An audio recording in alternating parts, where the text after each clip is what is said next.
Hello everybody, welcome back to the Eclipse Inside YouTube channel.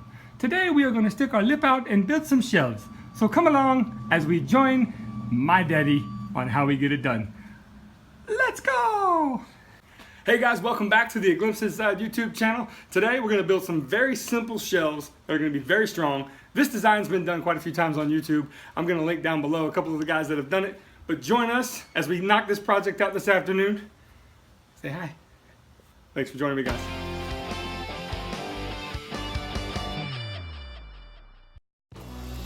Well, let's get started, guys. Just got back from the big box store. Got a couple of sheets of 3/8 inch plywood and 4 2x4s. Everything's tied down with these custom-made, shop-made tie downs. I love how they work. Maybe I'll do a video on those one day. As I start to bring these pieces into the shop, I can tell this project should go pretty quickly. I'm going to try to get this all done in one afternoon. Let's go. All right, first cut of the day. Everything's all set up. Things are really smooth. Oh no. I can't believe this. Cannot believe it didn't break the lid. Nothing. Alright, back to it. Well, you can say I dodged the bullet with that one for sure. No damage to the camera whatsoever. I'm cutting these shells down. They're going to be ripped to size here, and then I'm going to go ahead and measure the space in the backyard in the shed that I need to make the cross cuts for and make sure they're the right length as well.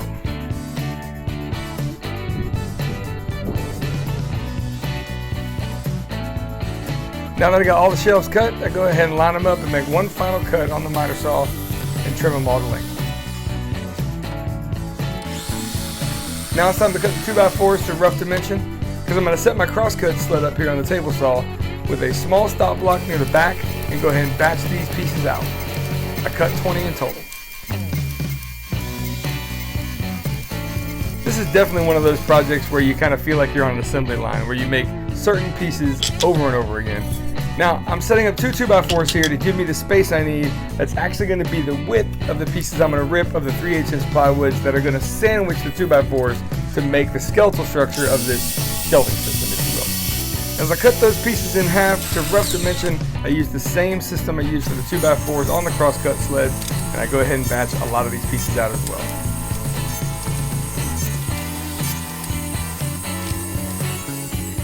Okay, quick time out for a second. Be careful, okay? Because sometimes you get splinters and this sucks. Look at this thing.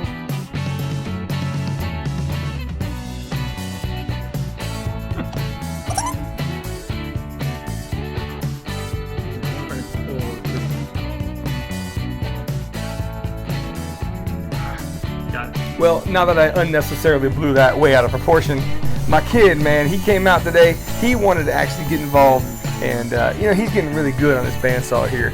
He shows a genuine interest in wanting to make things as well, and some of the times out here with him are some of the most precious, of course. He can actually use this bandsaw on his own, but he wanted to make sure he didn't mess up the project, so he wanted to go very carefully and follow that line exactly. Quick little cleanup, and we're ready to go. Now, he's going to get to use a nail gun here. What we've done is we've set up a stop block.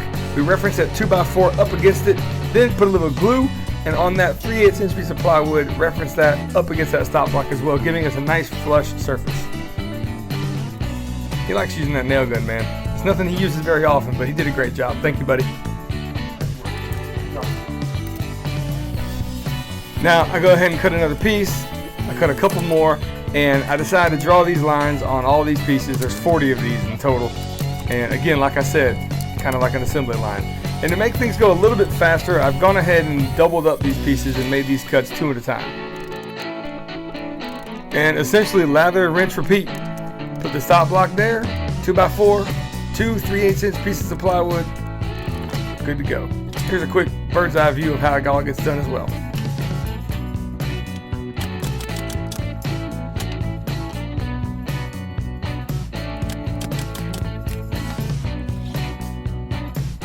Now, for a few of these shelves, I have to double up the 2x4s. Being that the studs in the shed are doubled up as well, these are going to have to be custom made to fit that surface. And now, here they all are, all assembled, kind of ready to go. You can see there's a little bit of a protrusion where the 2x4 sticks below the angled cut on the plywood. So, a simple pass on the bandsaw takes care of this.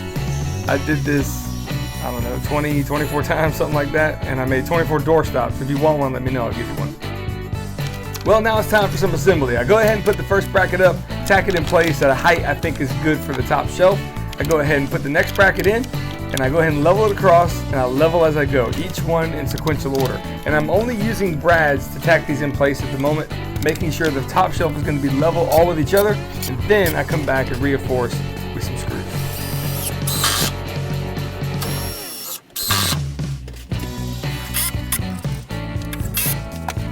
Okay, now it's time to put in the next layer of shelving. I use my 12-inch level as a guide to kind of give me a spacer block in between both the top and bottom layer. That seems to work pretty well. It gives me repeatability all the way through. And to this point, I realized I made a huge mistake. I cut the shelves way too thin. What I mean by that is that there's a huge gap back behind each of these shelves when I install them all the way to the front surface. But no matter, off camera, I went ahead and cut a couple pieces that are going to go in the back. They're just going to be tacked in place. You can see here now these pieces are installed and they fill that gap very nicely as well. This is pretty much a utilitarian project anyway, but I made a mistake. Hey guys, thank you so much for joining me for this one. This was actually one of those times where you measure twice and you got to cut twice. Sometimes that happens. You know, the shelves weren't exactly the right depth all in the end because some decisions were made about how long they should have been after I cut them, but that's okay. That's my fault. Anyway, here's how it turned out. Simple shelves, okay? This style has been done 1,000 times again, like I said, but there you go. All in less than an afternoon, all right? Thank you so much for joining me for this one, guys. I'll see you on the next one. Let's try something new. As I was making this project this afternoon, the UPS driver showed up and delivered this, all right? These are my new stickers, okay? Die cut, indoor, outdoor, weatherproof. It's got some information about the channel. It's got the channel's website on there. I also have these stickers as well. This is the original Glimpse Inside logo designed by my wife. And this is just a little fun one, a glimpse inside where creativity comes to life. Now, what I'm gonna do is, let's say, okay, subscribe to the channel, like the video, but here's how you can win a sticker pack. I'm gonna include 3 of each, and you can get a hold of me through email. My email's on the about section of the YouTube channel. But here's what we're gonna do. The first 10 comments, all right, are gonna get 3 of each, all right? So, that being said, and also, if you're not in the first 10, however many comments I get in the next week, I'm gonna put those names in a hat and draw another 10 to ship out more stickers to you guys. So it's just something I want to pay forward to get the channel out there. Guys, I appreciate the view as well. Hopefully you enjoy the content that we produce here as our YouTube channel is fairly young still. Anyway, y'all have a wonderful day. And well, if you made it this far in the video, I guess it's safe to say you like the content. And guys, I just want to let you know that in case you do want to support this channel for whatever reason, I do have a Patreon link down below as well. Again, there's no pressure, there's no obligation, but if you want to help support us, that's the method to do it. Thanks again for watching, and we'll see you next time.